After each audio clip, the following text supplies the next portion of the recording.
Hey everyone, Mr. Sujano here, your source for gaming, tech, emulation, and open source news. Let's get started. Alright, to kick things off, it's another day and another Nintendo DMCA. This time Nintendo has DMCA'd Heaven Studio, which is a custom level creator for Rhythm Heaven. Additionally, this DMCA took down most forks of Heaven Studio. At the time of filming, it's currently 291 repositories that have been removed. However, it's worth pointing out that Nintendo isn't trying to take down everything in the repository, just two real big things: the sprites and the SFX. Now, from my understanding, this is not it for Heaven Studio. According to the Reddit, they say this isn't the end though. We're working on a plan B to shift focus away from infringing assets. More details on this soon. Unfortunately, I don't know what plan B is, but as soon as I know more, you'll know more. And if you wanted to pay attention to it in the meantime, I do recommend checking out their Reddit. Recently, Nintendo seems to have been more active than normal with DMCAs, and I am very curious to know what their legal costs are versus their game development costs. I mean, they must be paying quite a bit for all of these DMCAs. But moving on from that, and next up, we're talking about a brand new smartphone that has just launched, the Realme GT6. This one has a Snapdragon 8 Gen 3 in it. I'll drop a link to the Android Central review in the description below and feel free to check it out. It's being hailed as having great gaming performance, good battery life, and a very bright screen. The screen brightness goes up to 6000 nits and performance puts this just above something like the OnePlus 12R. Next up, we're talking about the EU, and lately the EU has done a lot of great stuff, arguably, for the iPhone and Apple. For example, USB-C charging as well as emulators on the App Store. Now we've got something a little bit controversial. EU plans to scan your messages, including encrypted ones. I'll drop a link to this article in the description below, but apparently the whole rationale behind that is for child safety, and this law, or this proposed law, has been opposed by a whole bunch of companies. Included in the opposition for this is Mozilla, and what's being said here is that this would weaken cybersecurity and act as a blueprint for authoritarian states.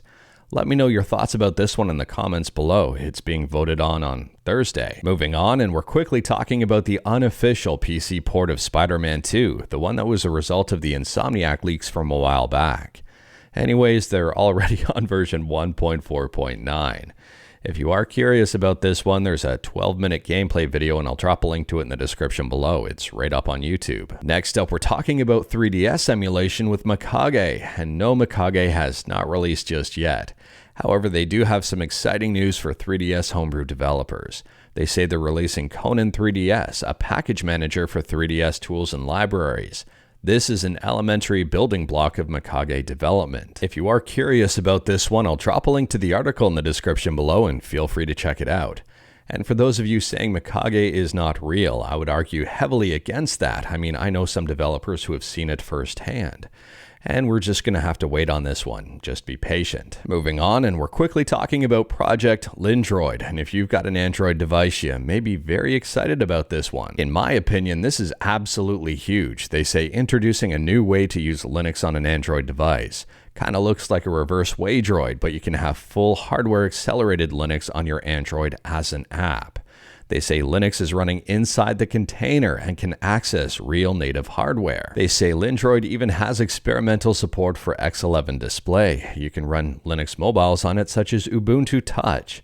And they say here it supports multi-display and multi-input. This project is 100% free, it's open source, it's on GitHub, and I'll drop a link to it in the description below, and I guess feel free to check it out. Next up, we're talking about a pretty big mod for Elden Ring. It's called Elden Ring Inifidetail. This mod is up over on Nexus Mods, and they say big visual fidelity upgrades for Elden Ring, eliminate texture LOD pop-in, and greatly increase draw distance, improved volumetric fog volumes, improved decals, improved glare and glow filter, increased shadow detail, and even more. This mod does require a PC copy of Elden Ring, but if you are curious about this one, I'll drop a link to it in the description below and feel free to check it out to learn more about it. Next up, we're talking about DeckHD, which is a third-party company producing screen upgrade kits for the Steam Deck, and these bring the screens up to a 1920 by 1200 resolution. There's a very interesting article over on Steam Deck HQ, which I will drop a link to in the description below, and I do recommend checking out. They say DeckHD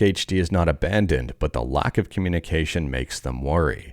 Apparently a whole bunch of people placed orders and haven't received any information about their orders yet. Apparently the reason for the delay is a change in warehouse location, but that does not explain the lack of customer service and communication. If you've ordered something from DeckHD, let me know your experience in the comments below, and if you've received something from DeckHD, let me know your thoughts about the new screen in the comments below. Next up, we're quickly talking about Nintendo and Luigi's Mansion 2 HD, and this one's a weird one.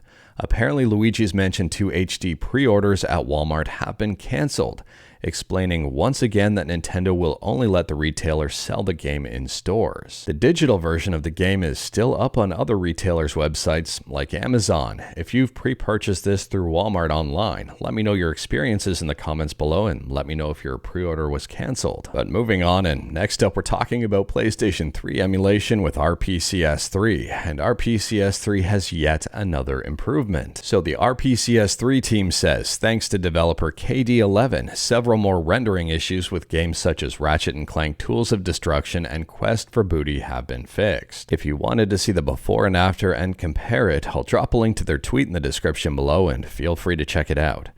I keep saying tweet, are they called X's now? I don't know anymore. Next up, this one is pretty awesome if you've got an EverDrive kicking around. They say the new release of VGM player for the Game Boy, Master System, and Game Gear, which plays music directly from your SD flash card, is out. VGM Player is 100% free and open source and just released about 3 weeks ago. They're already on version 1.2.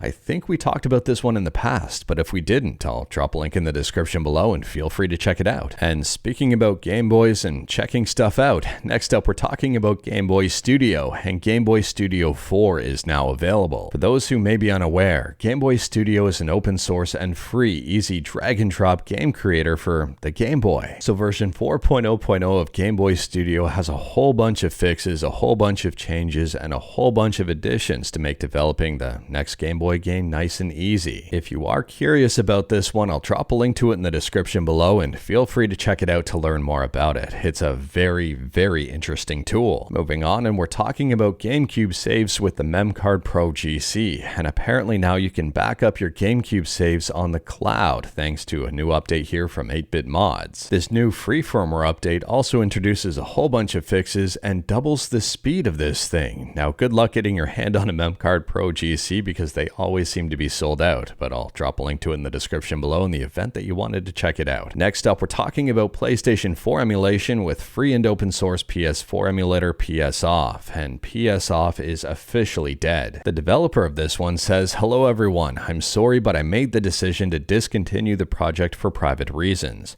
Maybe I'll continue with Daydreamer, but as closed source. I've got to take a break and decide if it's worth it.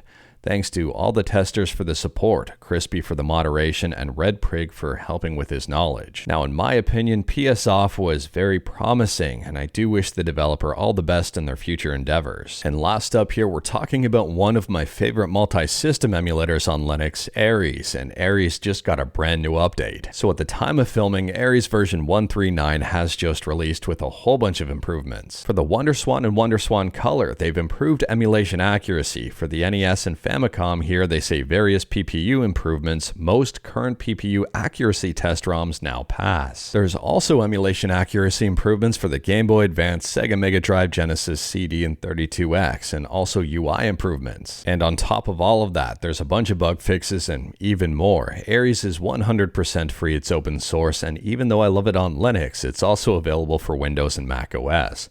I'll drop a link to it in the description below and feel free to check it out. It's simple, straightforward, and I think works well. But anyways, that is all I've got for you in this one. Straight to the point, all stuff and no fluff. We talked about a bunch today. Let me know your thoughts about absolutely any of it in the comments below. If you like this video, leave a like. If you didn't like this video, leave a like. Hit that subscribe button, check out my other videos. Don't tempt fate, save your state.